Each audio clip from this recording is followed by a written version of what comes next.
सुमारे 2000 वर्षांपूर्वी पतंजली ऋषींनी योगसूत्रे लिहिली. फक्त 196 सूत्रात नोंदवण्यात आलेल्या योगसूत्रांवर जगभरात हजारो पुस्तके लिहिली गेली असतील.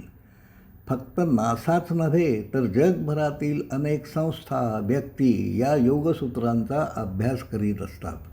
भारतातील योगाचे अभ्यासक, ऋषीमुनी योगाच्या अभ्यासातून शरीरावर, मेंदूच्या कार्यावर, न दिसणाऱ्या मनावर नियंत्रण ठेवू शकतात.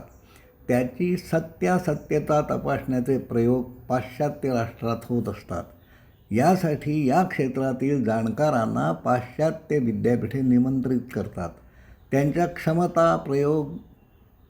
क्षमता प्रयोगशाळेत तपासल्या जातात. योगी स्वामी राम यांचा जन्म हिमालयात 1925मध्ये झाला होता. त्यांना बालवयातच संन्यास दीक्षा देण्यात आली. वयाच्या 19व्या वर्षापर्यंत त्यांनी उपनिषदे, बौद्ध तत्त्वज्ञान याचा अभ्यास केला. एकांतात ध्यान व योगाची साधना ते नेहमीच करीत असत. 1949मध्ये वयाच्या 24व्या वर्षी त्यांना करवीर विद्यापीठाचे शंकराचार्य पद देण्यात आले. 52 साली ते पद सोडून देऊन अधिक ज्ञान मिळवण्यासाठी म्हणून ते हिमालयात निघून गेले.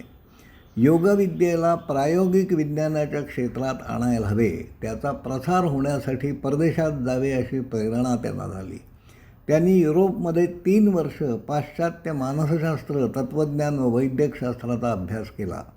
1970मध्ये ते मेनिंजर फाउंडेशन टोपिका कॅन्सर या संस्थेत डॉक्टर ग्रीन यांच्या अंतर्गत व्यवहारांचे ऐच्छिक नियंत्रण, voluntary control of internal state या संशोधन कार्यक्रमात योगबळाची प्रात्यक्षिके दाखवण्यासाठी तेथे गेले होते. स्वामींनी स्वतः आणि डॉक्टर बॅलंटाईन आणि डॉक्टर हाइम्स या 2 डॉक्टरांच्या साहाय्याने लेक्चर्स ऑन योगा बाय स्वामी रामा 1979 आणि सायन्स ऑफ ब्रीथ बाय स्वामी रामा अशी 2 पुस्तके प्रसिद्ध केली आहेत. 1970मध्ये स्वामी राम यांनी प्रयोगशाळेत जी प्रात्यक्षिके दिली ती थोडक्यात अशी: स्वामींनी उजव्या व डाव्या हाताची करंगळी यामध्ये 11 डिग्री फॅरनहाईटचा फरक करून दाखवला. त्यानंतर त्यांनी हृदयाचे ठोके नियंत्रित केले. त्यांनी हृदयाचे ठोके 50 सेकंदात 74 वरून 52 एवढे खाली आणून दाखवले. पुढील 2 मिनिटांमध्ये त्यांनी हृदयाचे ठोके 306 पर्यंत नेऊन दाखवले. एवढे ठोके असणारी व्यक्ती जिवंत राहू शकत नाही. शरीराच्या पेशी, टिश्यू आपल्या कशा नियंत्रणात आहेत हे दाखवण्यासाठी त्यांनी नितंबावर पक्ष्याच्या अंड्या एवढा गोळा, गळू निर्माण करून दाखवले. त्यांनी जर्मनीमध्ये मनगटावर मोठ्या पुळ्या, सिस्ट्स निर्माण करून दाखविल्या होत्या. त्यातील एक पुळी एका बाटलीत प्रिझर्व्ह करून ठेवण्यात आली आहे. शरीराच्या अनैच्छिक क्रिया योगाच्या बळावर इच्छेच्या नियंत्रणाखाली आणता येतात. याची प्रात्यक्षिके स्वामी राम यांनी दाखविली आहेत. टेबलावरील विणकामाची सुई त्यांनी 10 डिग्री फिरवून दाखविली होती. हे प्रात्यक्षिक अनेक जाणकारांसमोर करण्यात आले होते. भारतातील शास्त्रांचा उद्गम विकास या पंढरीनाथ प्रभू यांच्या पुस्तकात याविषयी विस्ताराने माहिती देण्यात आली आहे. वेद नेमके किती हजार वर्षापूर्वी निर्माण झाले हा वादविषय आहे.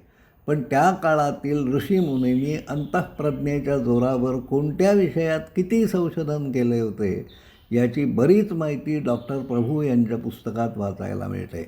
डॉक्टर प्रभू हे अमेरिकेत असताना आईन्स्टाईन यांच्या शेजारी राहत असत. त्या दोघांचा या विषयावर अनेक वेळा संवादही झाला आहे. आपल्या पूर्वसुरींनी जे काम करून ठेवले आहे ते आपल्या मुलानातवंडांना माहीत असायला हवे असे आपल्यालाही वाटत असेल असे मानतो. धन्यवाद.